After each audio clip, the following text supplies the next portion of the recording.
Researchers who take Bigfoot seriously don't take every alleged Bigfoot video seriously. In fact, they're often the first to call foul on the fakers. So when they tell us they've seen video they think is legit, we take a look too. From a hunter disappearing in the woods to his body being found decayed in a swamp, researchers have revealed Bigfoot's terrifying role in this mystery. On April 27, 2007, after months of searching, a rescue team made a heartbreaking discovery in Beltrami Forest. They found the remains of 38-year-old Kory Kelly, who had been missing for nearly 6 months. What they saw was horrifying. His body had been cut in half. Besides the scattered bones found next to his remains, bleached white from months of exposure to the elements, what made his case even stranger were the mysterious photos found on his camera. But how did it all begin? Hunting trip gone wrong. On October 16, 2006, Kory and his friend James Neprud went on a hunting trip in Minnesota's Beltrami Forest. This was no ordinary forest. It was a wild, dense, and difficult place to navigate, filled with lakes, rivers, and deep swamps. Even experienced hunters could easily get lost. 16 miles north of the forest, you will find Lake of the Woods, a huge freshwater lake on the border of Canada. Everyone knew about the scary nature of the area, and to venture into the woods needed guts and a lot of firepower. Those who go hunting are ever armed. These guys are campers. They're prepared. These guys are not just going out into the wilderness willy-nilly. They're not kids that just get lost in the woods. These are grown men who are armed and have a tremendous amount of woodland experience. Kory and James came prepared, bringing all the hunting gear they needed. James even brought along his yellow hunting dog. Their main goal was to hunt grouse, a type of bird commonly found in the area. That afternoon, around 4 p.m., the two friends decided to split up to cover more ground, agreeing to meet back at their campsite by 6:30 p.m. James arrived on time, but Kory was missing. An hour later, Kory finally appeared, looking sweaty, shaken, and out of breath. He admitted that he had gotten lost in the forest. Then, he asked James a strange question. "Did you smell that awful stench out there?" James hadn't noticed anything unusual, though he figured it could have been a dead animal nearby, maybe a rotting deer or moose. Either way, he shrugged it off. They hadn't caught anything that day, and James realized his car was almost out of gas. He told Kory he was going to drive into town to fill up the tank. Before leaving, he turned to his friend, who told him not to wander off. As James drove away, he saw Kory chasing after a grouse just a few feet from the campsite. James didn't think much of it and continued driving. Strange human figures in the woods. When James returned to the campsite at 9 p.m., he expected to find Kory waiting by the fire, maybe cooking dinner. But the place was completely dark and empty. He called out Kory's name but did not get any response. By 11 p.m., James started to panic. Grabbing a flashlight, he went into the forest, searching for his friend. He walked for miles, getting soaked from the damp night air, but Kory was nowhere to be found. James knew something was wrong. He had to get help. As he made his way back to his car, he noticed two strange figures standing in the woods. They were just standing there in the dark, watching him. James couldn't see their faces, but something about them felt off. They weren't carrying guns, which was unusual. Most people in the area had weapons, especially hunters. Even more disturbing, a horrible stench was coming from all over the woods. James asked if they had seen his friend. The strangers didn't say much except to help him contact the authorities. James wasted no time. He reported Kory missing, and soon, the Beltrami County Sheriff's Department launched an investigation. First suspect. The police questioned James about Kory's last whereabouts, his mental state and personal life, and whether he was using any drugs. James explained that Kory was a responsible guy. He didn't drink much, didn't use hard drugs, and wasn't reckless. However, Kory had been taking painkillers ever since he injured his back on a previous hunting trip. But even so, James didn't believe Kory would wander off on purpose. James, however, expressed a few concerns. He told the deputies that Kory wasn't very skilled in the outdoors. He wasn't an experienced woodsman, and survival in harsh conditions wasn't his strong suit. James also mentioned that although Kory wasn't a heavy smoker, he likely had a way to start a fire, either a lighter or matches. But according to James, Kory wasn't dressed for the cold weather. He had only a light pullover jacket, thin windbreaker, pants, gloves, and hunting boots, not nearly enough to protect him from the freezing temperatures. But that's not all. Earlier that day, James had given Kory a compass after he got lost, telling him that if it happened again, he should head west to eventually find a trail. Kory also had a cell phone, but in that area, reception was almost impossible. With Kory still missing, James gave the Beltrami Sheriff's Office some of his and his dog's belongings so that search dogs could pick up their scent. The search ahead wasn't going to be easy. The forest was thick and swampy, and the cold weather was closing in fast. Kory's family arrived, and hundreds of volunteers joined the search. Multiple agencies got involved, setting up a large staging area where people were brought in by bus to help. Helicopters flew overhead while teams and search dogs combed the ground below, hoping to find any sign of Kory. However, days passed with no sign of him. Then, on October 25th, searchers found something, a clue that raised even more questions. The missing dog. James's dog, Sammy, was discovered 2.5 miles north of Moose River Road. The poor dog was starving and dehydrated, barely holding on. Investigators sent samples of the dog's stomach contents and feces to be tested, hoping to see if it had eaten anything that could give clues about Kory's whereabouts. They were looking for human remains or clothing fibers, but strangely, the report later stated that the dog had not consumed any human flesh. Then, more of Kory's belongings started appearing. By October 31st, searchers found his hat, cigarette pack, a live shotgun shell, lighter, and gloves.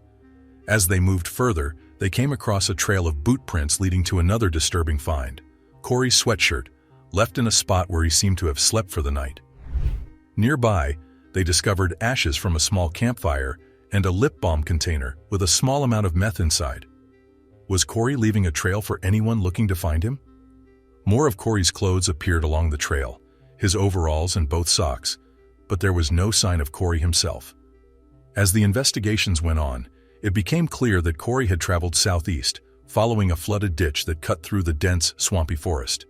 Every item found was in a straight line along this path, but the fact that Kory's clothes were scattered along the way made searchers believe he had fallen into a dangerous state of hypothermia. When a person's body temperature drops too low, they sometimes start removing their clothes, feeling hot even though they're freezing. This was a very bad sign.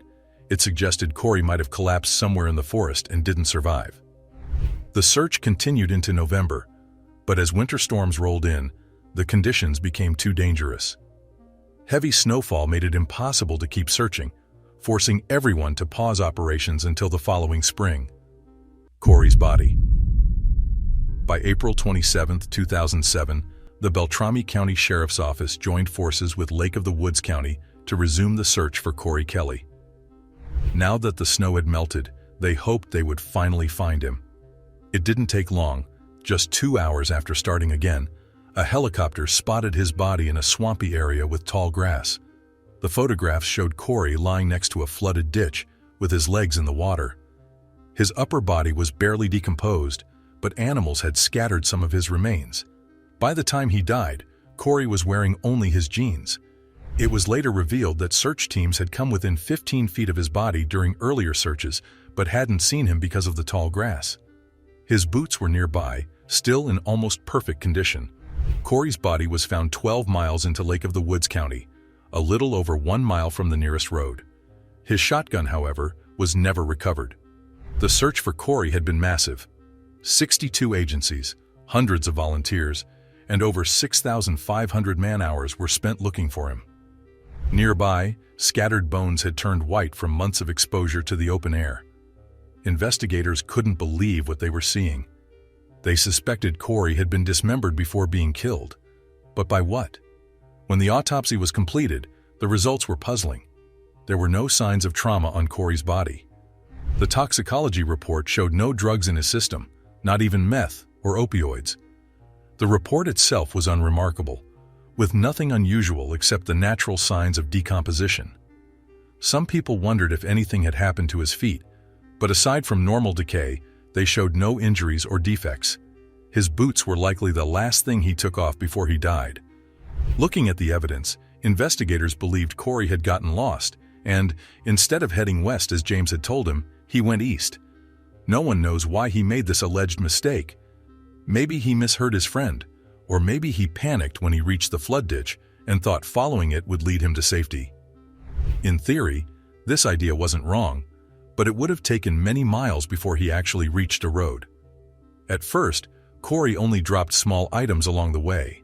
It's impossible to say if this was due to hypothermia, which can cause confusion and strange behavior, or if he was trying to leave a trail behind for rescuers to follow. But after about 5 miles, he started shedding larger pieces of clothing. The small campfire found near his belongings was likely a desperate attempt to stay warm, but in such a wet and swampy area, it would have been hard to find anything dry to burn. It must have been a losing battle against the cold. Many people questioned how search teams didn't find Kory sooner. His discarded items had practically created a trail leading to where he was found. Investigators estimated that Kory walked 12 to 14 miles before he died, and likely didn't survive more than 24 hours after getting lost.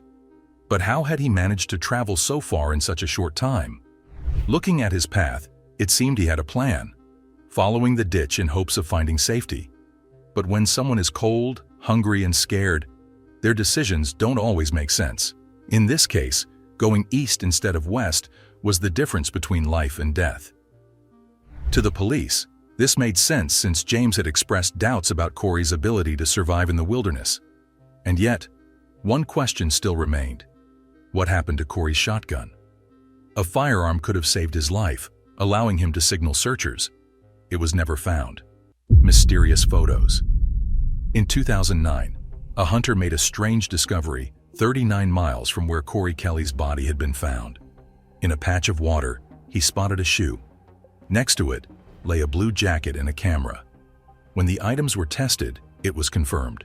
They all belonged to Kory. That was just the beginning of the mystery. If Kory had traveled to that location himself, he would have needed to walk non-stop for 14 hours without food or rest. But that didn't make sense. Kory's body had been found in a swamp deep inside Beltrami Forest, while these belongings turned up way south, in the Heron Lake Wildlife Area. How did they get there? Investigators hoped the camera would provide some answers. When they developed the film, they saw something strange. Some photos were taken on October 16, 2006, the very day Kory went missing. Others were from the following day, October 17th. That meant Kory had survived at least 2 nights in the wilderness. The photos themselves were unsettling. Some showed ordinary scenery, trees, streams, the vast forest. But others were different. They captured deep, isolated parts of the woods, places that looked like nests or lairs. One image showed massive human-like footprints. Another revealed what looked like the entrance to a huge underground cave. As for the rest, it was hard to tell what Kory had been trying to capture. If Kory had been hoping to leave clues about what happened to him, the photos didn't provide many clear answers. For this reason, the authorities leaned toward the simplest explanation. They believed Kory had succumbed to hypothermia and died in the forest. They speculated that animals, maybe wolves or foxes, had scattered his belongings far from where his body had been found. But not everyone agreed. Bigfoot involved? David Paulides, an investigator behind the Missing 411 project, found Kory's case especially strange. He believed it was another example of hunters disappearing under mysterious circumstances. According to Paulides, some hunters who enter national parks are watched, stalked by something. And in the case of Beltrami Forest, he had a theory. He suspected the culprit might be the swamp ape, also known as the skunk ape. If you've heard of Bigfoot, then you get the idea. Except the swamp ape is said to live in the lowland marshes of the southern U.S. It gets its name from the terrible stench it gives off, something witnesses claim is impossible to ignore. Most reports describe the swamp ape as standing around 7 feet tall, slightly smaller than the northern Bigfoot seen in the U.S. and Canada. But that's not all. Some researchers believe it hides in underground caves or even underwater, making it almost impossible to track. But the most distinctive trait? The overwhelming foul odor it releases, possibly from a special gland that helps it stay hidden. Perhaps this was what Kory had smelt earlier, but they both brushed it off.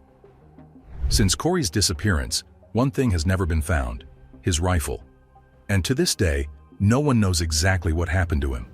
To honor his memory, a 39-mile trail running from central Beltrami Forest to Heron Lake was named the Kelly Trail. As for James, the friend who had been with Kory that day, the tragedy changed him forever.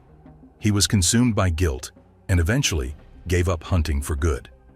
As crazy as it might sound, this is not the first time Bigfoot has been linked to mysterious disappearances and gruesome death scenes. Yeti terrorizes the town of Alaska. Overnight, everybody left. But then people started to disappear, just gone. Strange things began happening in Alaska.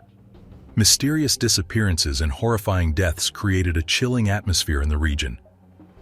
Whispers of a strange creature circulated through the land, and the fear it caused became so intense that an entire Alaskan village was abandoned. Portlock, once a thriving settlement, was left to crumble into a ghost town. But what made Portlock so terrifying? This quiet village by the sea seemed peaceful, but its history was anything but ordinary. For centuries, people tried to live there, but the area was abandoned not once, not twice, but 4 times. Portlock's story stands out from other ghost towns across America, not just because of its haunted past, but because it felt cursed. The earliest known explorer to visit Portlock was a British captain named Nathaniel Portlock, who arrived in 1785.